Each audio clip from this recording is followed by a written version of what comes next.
What's the shadiest thing your family has ever done to you? I want to start this story off by saying, family reunions are effing unbearable. I know you're probably thinking, yeah, Zoe, no effing shut. Except, I can almost guarantee mine are worse than yours. You see, I'm the baby of the family with 3 older siblings. Except in my household, being the youngest has never been cute or endearing. Quite the opposite, actually. It's their excuse to treat me like I'm still in elementary school. It doesn't matter that I'm 32 with a thriving career and independence, because I'm unmarried without kids. So in their eyes, I may as well just be a dumb and useless 5-year-old. But despising my family home is nothing new. Ever since I got my first period, my mom's been sending her friends' sons from the local high school to court me. And when I turned 15, she started trying to marry me off to full-grown men. Looking back, she probably expected me to just be a docile teenage girl who would be down for anything, or anyone. But I always knew what was right or wrong, and I decided a long time ago that I would always stand my ground. So now, every December, when I return here for the sake of family, I'm reminded of the horrible life my mother desperately wanted me to live. But this one Christmas was even worse than usual. I arrived after everyone else had settled in. My eldest brother, Jake, was already there with his wife and their 3 kids, loudly arranging everything as if they owned the place. Then there was Olivia, my sister,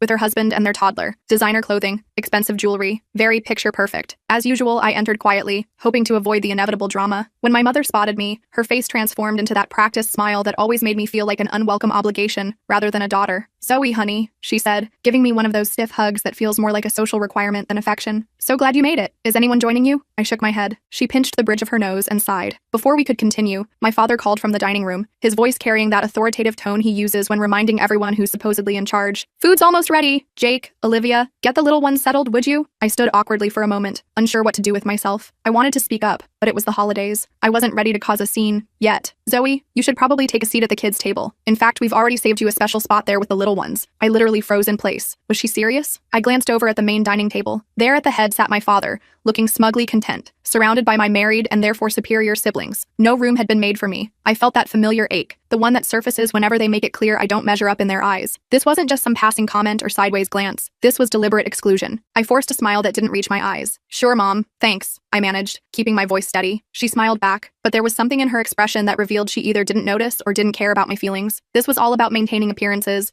ensuring their holiday looked perfect on the surface. Without another word, I walked over to the kids' table, my heart beating faster with every step. I hadn't expected special treatment, but for just a moment, I'd foolishly hoped they might treat me like the adult I am. That's when everything crystallized. This wasn't just about table assignments. This wasn't about holiday traditions or family togetherness. They weren't even trying to hide it anymore. And in that moment, something inside me snapped. I stood up quietly, the weight of years of this treatment pressing down on me. I didn't need to shout or create a scene. I simply grabbed my coat, slung my purse over my shoulder, and walked directly toward the front door. "Zoe, where are you going?" my mom asked, her tone more irritated than concerned. I didn't turn around. "I'm leaving," I said coldly. "Enjoy your dinner." The door closed firmly behind me. The winter air hit my face like a slap, but in a good way. I drove around aimlessly for what seemed like hours, and eventually pulled into a 24-hour diner where I slid into a booth by myself. I ordered a hot chocolate, my hands still trembling slightly from adrenaline. Suddenly, the table started shaking. I realized it was because of how hard my phone was erupting with notifications, messages, missed calls, the whole 9 yards. I glanced at the screen. For once, I was in control, and I wasn't going to let it go to waste. They had absolutely no idea what was coming next. Everyone was reaching out. Jake, Olivia, even my dad,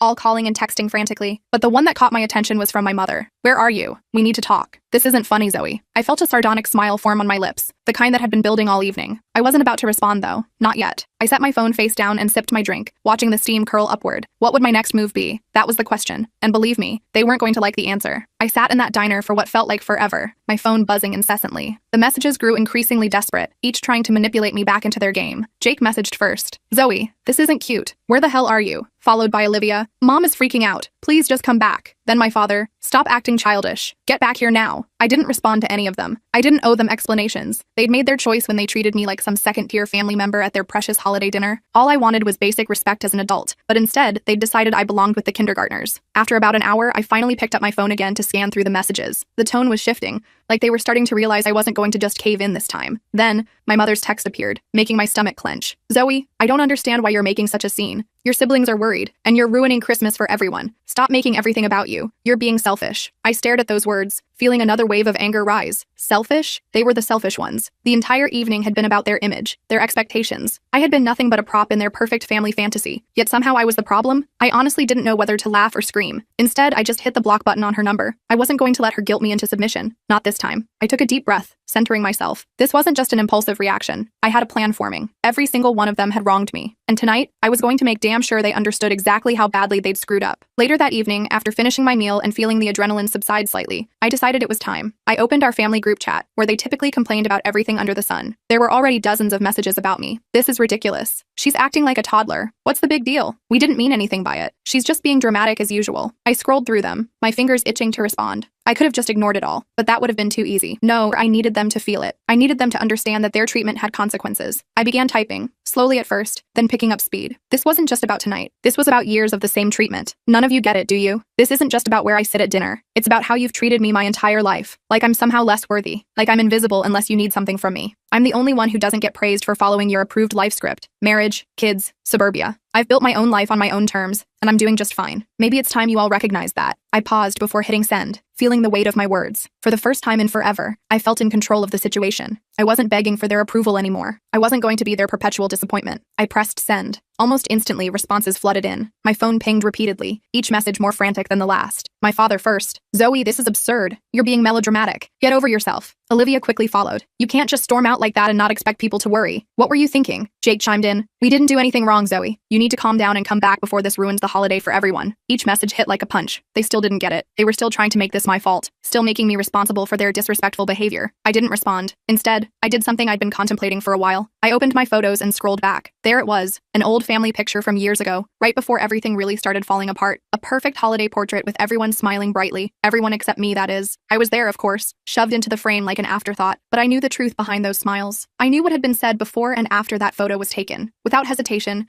I posted it to the family chat with a caption. Here's to the perfect family, always making sure the youngest knows exactly where she stands. Then I turned off my phone completely. I let the silence envelop me, feeling like I'd finally broken free from their expectations. I had no idea what would happen next, but I didn't care. They had pushed me too far this time, and now I was done playing along. I didn't check my phone for hours. It was strangely peaceful sitting there without the constant notifications from their desperate attempts to contact me. The quiet was actually comforting, and I felt a sense of peace I hadn't experienced in years. For once, I wasn't scrambling to please everyone else. I stayed up late just thinking. I could imagine exactly what they were saying behind my back, even though they lacked the courage to say it to my face. Jake especially probably thought I was overreacting, writing me off as the family drama queen again. But I wasn't. I was finished playing the role they'd assigned me, and if they couldn't understand that, they could deal with the fallout themselves. Eventually, I plugged in my phone to charge and reluctantly checked it again. The notifications were overwhelming. Dozens of missed calls, texts ranging from angry to pleading, all with an underlying current of frustration. I scrolled through them all, reading with a grim satisfaction. They were unraveling, and I wasn't going to make it easy for them to put everything back in its neat little box. My mother's text was the longest. I don't understand what's gotten into you, Zoe. You're making this about us when it's really about your attitude. You can't just abandon your family like this. You're tearing us apart. Please come back. The holiday is ruined without you. This isn't who you are. There it was, the classic guilt trip. The attempt to twist everything so that I was the villain. They always did this. Made me feel like I was causing problems just by wanting basic respect as an adult. Then, my father's message. This is immature. We need to discuss this when you've calmed down. And predictably, Jake, if you thought walking out of dinner would make some grand statement, you're wrong. You're making everything worse. You owe everyone an apology. An apology? For what? For standing up for myself for once? For demanding to be treated as an equal in a family that only valued me when it was convenient? Absolutely not. But then, there was Olivia's message. It was different from the others. It wasn't angry or demanding. It was almost understanding. Zoe, I know you're upset, and I get why, but this isn't the way to fix things. You're my sister, and I love you, but you're pushing everyone away. Please, just come back. We can talk about this. It's the holidays, for crying out loud. I stared at her words for a long time. Olivia and I had always been closer. She used to defend me when the others ganged up on me as kids. But now I wasn't sure if I could trust her anymore. Not after she'd silently allowed this treatment to continue, even when she knew it was wrong. I took a deep breath, my thumb hovering over the screen. I wanted to respond. I wanted to explain that I wasn't being dramatic or attention-seeking,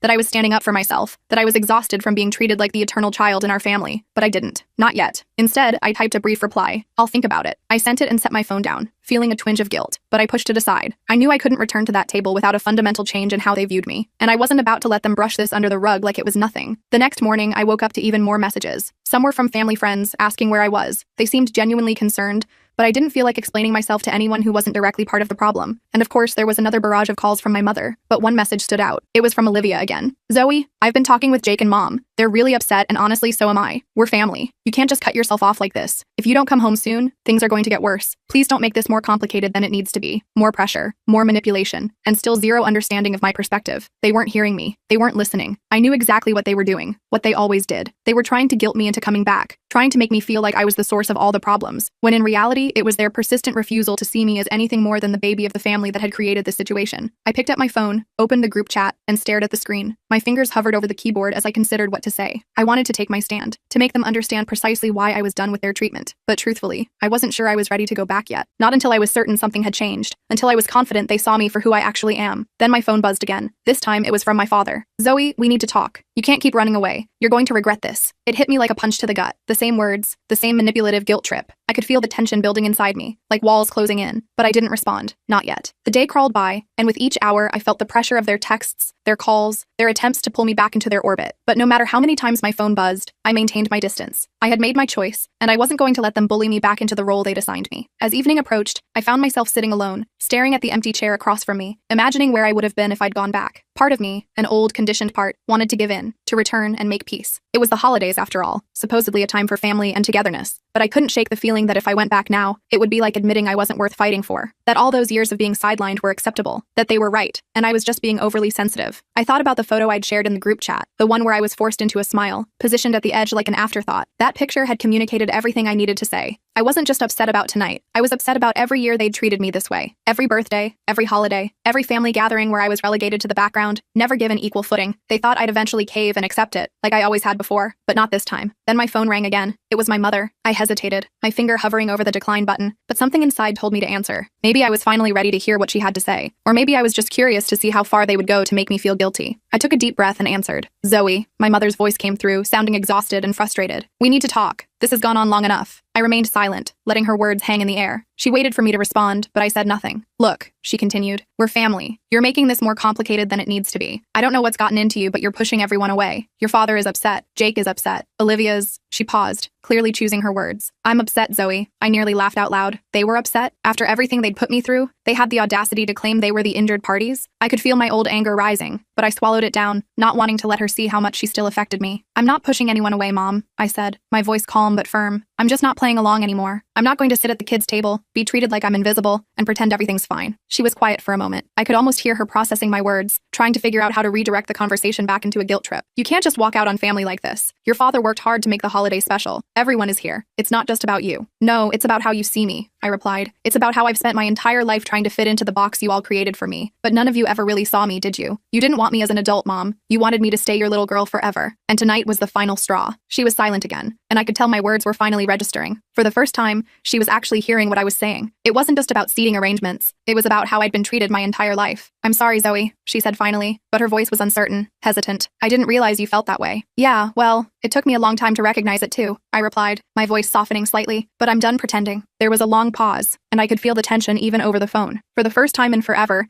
I felt like I was finally being heard, like I had some control over my place in this family, and it felt good. It felt empowering. "Finally," she sighed. "I understand. I really do. But I'm still your mother, and I just want us to be a family again." I let her words hang in the air for a moment. There was a time when I would have rushed back to them, desperate to smooth things over, but I wasn't that person anymore. I had learned the hard way that they would never change unless I forced them to see me as an equal. "I'll think about it," I said, repeating my earlier response. But this time it meant something different. It wasn't about giving in. It was about taking my time. It was about them realizing that I wasn't just an afterthought, that I wasn't going to let them pull me back into their toxic dynamic without real change. "All right," my mother said softly. "I hope you'll come back soon. I just want you to be happy." I ended the call and sat back, breathing deeply. It wasn't over. It wasn't a neat resolution. But for the first time in a long time, I felt like I had taken control of the situation. I wasn't going to let them walk all over me anymore. And maybe, just maybe, they would finally see me for who I really am. I set my phone down and stared out the window, watching snowflakes drift through the darkness. I didn't know what the future held, but for the first time in years, I felt like I was finally free. And as for the holiday, it wasn't ruined, because for the first time in my life, I was putting myself first. Everything else could wait. As I sat there watching the gentle snowfall, I couldn't help but wonder, did I do the right thing? Or did I just walk away from something that could have been fixed?